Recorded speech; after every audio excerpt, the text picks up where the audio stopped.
Ewanyawe. C'est l'histoire du crocodile et d'un petit jeune homme qui s'appelait Saïd, qui vivait avec sa maman et son papa. Il était une fois, la maman de Saïd avait commissionné Saïd pour aller acheter du pain. Où est-ce qu'on achète le pain des enfants? À la gendarmerie. Et ouais, à la boulangerie. Saïd, il a quitté la maison pour aller acheter le pain à la boulangerie. Mais sauf que Saïd, au lieu d'aller directement à la boulangerie, il est parti jouer au foot avec ses amis. Une fois qu'il a fini de jouer au foot, il est parti jouer au billes un peu plus loin. Et une fois qu'il a fini de jouer au billes, il est parti jouer au basket. Après, une fois qu'il a fini, il est allé jouer à quoi encore? Au pétanque. Et pendant tout ce temps,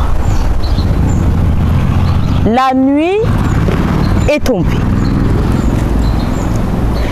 Saïd, il a dit, ah!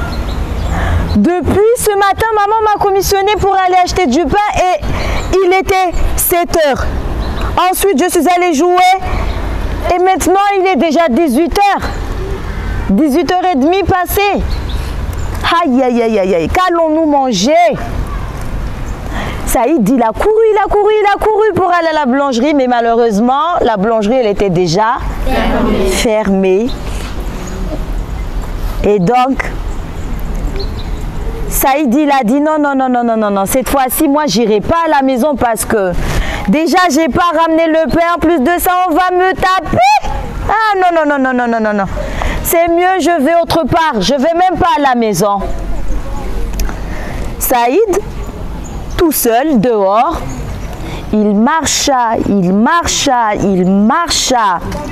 jusqu'à un moment donné, il est arrivé au bord d'un lac. Il était en train de jouer avec son reflet. Vous savez ce que c'est le reflet? Il se voyait, il faisait « Mais pourquoi toi, tu me recopies? Qui es-tu toi ?» Et son ombre aussi lui faisait la même chose. À un moment donné, voilà, un crocodile monta sa tête et lui demande: « Et toi, jeune homme, tu fais quoi ici tout seul à cette heure-ci? » Mais tu sais, moi, ma maman, elle m'avait commissionné pour aller acheter du pain. Je suis allée jouer et maintenant il se fait nuit. J'ai peur de rentrer chez moi, mais parce qu'on va me taper. Et là, le crocodile, il fait ah bon? Ben, viens, on va se balader un peu. Toi et moi, on va se balader. Le crocodile a fait la petite balade avec Saïd. Ils sont arrivés dans un autre lac. Devant un autre lac, pardon. Et là, il lui dit: hey, mais tu sais que moi aussi, ma maman, elle m'a commissionné. Il faut que je ramène de la viande chez moi. Et là, Saïd regarde le crocodile. Un crocodile qui me dit que sa maman l'a commissionné, il faut qu'il ramène de la viande chez lui. Et là, Saïd lui dit: ben, vas-y, rentre chez toi. Va chercher la viande et ramène chez toi. Moi, j'attends le lendemain matin pour aller avec le pain chez moi aussi. Et donc, le crocodile... Mais, crocodile, qu'est-ce qui t'arrive? Pourquoi tu pleures? Maintenant qu'on a beaucoup marché, je suis fatiguée, je ne peux plus nager jusqu'à chez moi. est-ce que tu peux me porter sur ton épaule? Saïd, il a fait quoi? Moi, te porter pour aller chez toi? Moi, je ne sais pas nager, hein. S'il te plaît, sinon ma maman va me taper. Et à ces mots-là, Saïd décida de porter le crocodile sur son épaule. Il a commencé à marcher vers le lac jusqu'à ce que l'eau lui arrive au niveau des chevilles. Et là, il a dit, « Hey, c'est bon là, tu es déjà arrivé chez toi. Va, rentre chez toi. Moi, je ne sais pas nager, n'oublie pas. » Et là, il lui dit, « S'il te plaît, je suis vraiment fatiguée, je ne peux pas aller plus loin que ça. » Mais, ça m'est égal, je te dépose là. Et là, Saïd balance le crocodile dans l'eau. Et là, patac, patac, patac. Le crocodile fait semblant de ne pas savoir nager. Et là, Saïd observe le crocodile. Saïd fait, je vois que tu as du mal à nager là. Bon, je vais t'avancer encore un tout petit peu. Et là, Saïd reprend le crocodile sur son épaule. Mais tu pèses lourd, mon pote. Mais pourquoi tu te moques de moi? Tu pèses lourd, je te porte sur mon épaule et tu te moques de moi? J'en suis sûre que tu n'es pas un crocodile, mais tu es un croque-monsieur, toi. Ewanyawe. Tu n'es pas un crocodile, mais tu es un croque-monsieur. Oui. Mais tu veux que je pleure encore? Les crocodiles, ils pleurent pour rien. C'est des larmes de crocodile. Il pleurait même pas. Mais il avait son intention dans la tête. Un peu plus loin, nous allons voir l'intention du crocodile. Et donc Saïd, il avance avec le crocodile toujours sur son épaule. Une fois que l'eau lui est arrivée au niveau du ventre, Saïd, il a dit au crocodile, « Oh, croque-monsieur, hey, qui est croque-monsieur? Moi, je t'aurais déjà mangé depuis longtemps. Je ne suis pas un croque-monsieur, je suis un crocodile. » Et donc, à ces mots-là, Saïd lui a dit, bon, tu es sûr que tu vas pas me manger? Et là, le crocodile lui dit, mais non, pourquoi je vais te manger? Ta maman t'attend. Moi aussi, ma maman m'attend. Si je dois te manger, ça va me prendre 10 ans pour finir toute la viande qu'il y a dans ton corps. Et pour boire tout l'eau que tu consommes. Moi, je ne vais pas te manger, voyons. Et là, le crocodile, toujours sur l'épaule de Saïd, ils avancent, à un moment donné, l'eau lui arrivait au niveau de la poitrine. Saïd lui dit, Mako, non c'est bon, c'est bon là. Après tu vas me manger là-bas, après tu vas me dire que toi tu n'es pas un croque-monsieur. Moi je ne sais pas nager, je te laisse là comme, moi je ne vais pas avancer.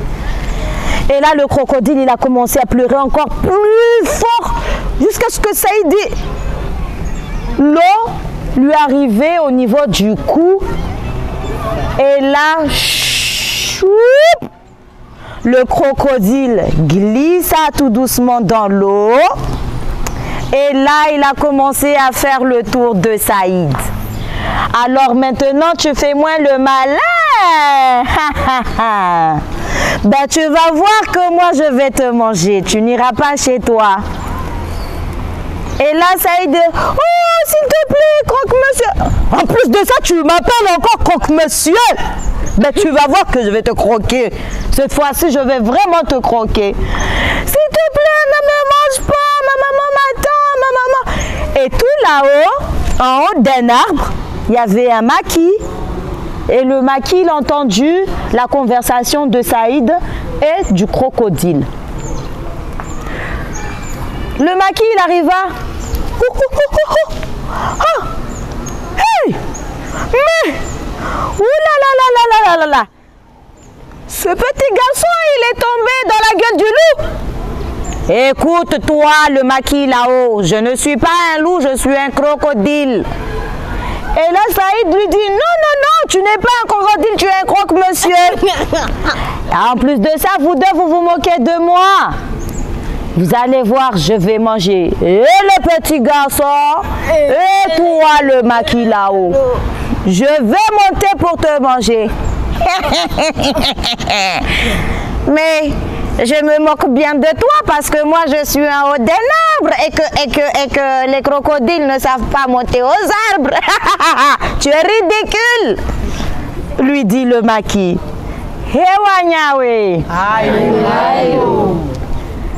À un moment donné, le crocodile dit au petit maquis, « Hey, arrête de me faire perdre mon temps, j'ai beaucoup marché et maintenant j'ai vraiment une fan de loup. Mais tu vois que tu es un loup maintenant, tu n'es même plus un crocodile. » Et là, Saïd, pour sauver sa peau, il dit au crocodile que, tu sais, monsieur le crocodile, nous les êtres humains, quand on quitte la terre, on laisse notre cœur à la maison. Et je suppose que c'est mon cœur que tu veux manger. Et le crocodile, hein? Et comment tu sais que c'est ton cœur que je voulais manger? Ben, je le sais parce que tu en as mangé pas mal et que je sais que c'est ce que tu aimes. Et là, le crocodile lui dit, non, non, non, non, non, non, non, non, je ne vais pas céder à tes mots là. Je vais demander au maquis. C'est vrai, monsieur le maquis, que quand les êtres humains quittent la terre, ils laissent leur cœur à la maison? Et là, le maquis lui répond quoi? Oui, c'est bien vrai. Bon, le crocodile, comme ça faisait longtemps qu'il n'avait pas mangé, il a accepté de suivre Saïd à la maison pour aller chercher son cœur et le manger. Bête qu'il est. Et là, une fois dans la grande forêt, ils ont marché, marché, marché. Et vous savez, dans la forêt, il y a pas mal d'animaux. Et quand on voyait un crocodile qui se baladait avec un jeune homme dans la forêt, c'était très bizarre. Sachant que les animaux de la forêt, ils savaient que Saïd, il allait finir dans le ventre du crocodile. Et dans ce cas-là, tous les animaux ils sont partis envoyer le message au roi de la jungle. Qui est le roi de la jungle? Le lion. Le lion, effectivement. Et le lion, quand il a entendu tous les animaux frapper à sa porte, hey! Mais il se passe quoi devant chez moi là? Il y a une réunion ou c'est quoi?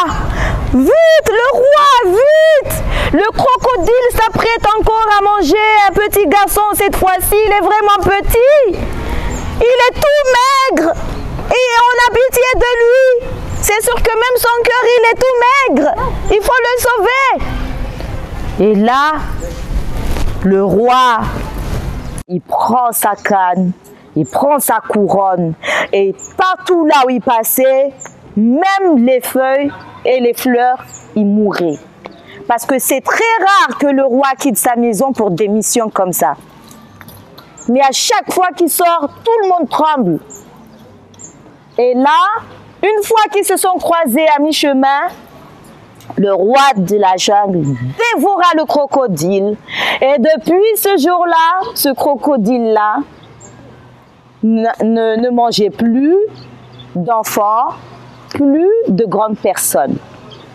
J'étais dans la forêt quand j'ai vu cette histoire et je les ai laissés là-bas pour venir vous raconter l'histoire ici. La moralité dans l'histoire, il ne faut pas être violent. Ça ne sert à rien d'être violent. Parce que tout n'est pas dans les bras, mais tout est dans la tête. Ici, si Saïd n'était pas assez intelligent, on l'aurait déjà dévoré depuis longtemps. Mais il a utilisé son intelligence, il a bien réfléchi à ce qu'il allait faire, à ce qu'il disait, pour pouvoir sauver sa peau. Fin de l'histoire. Merci.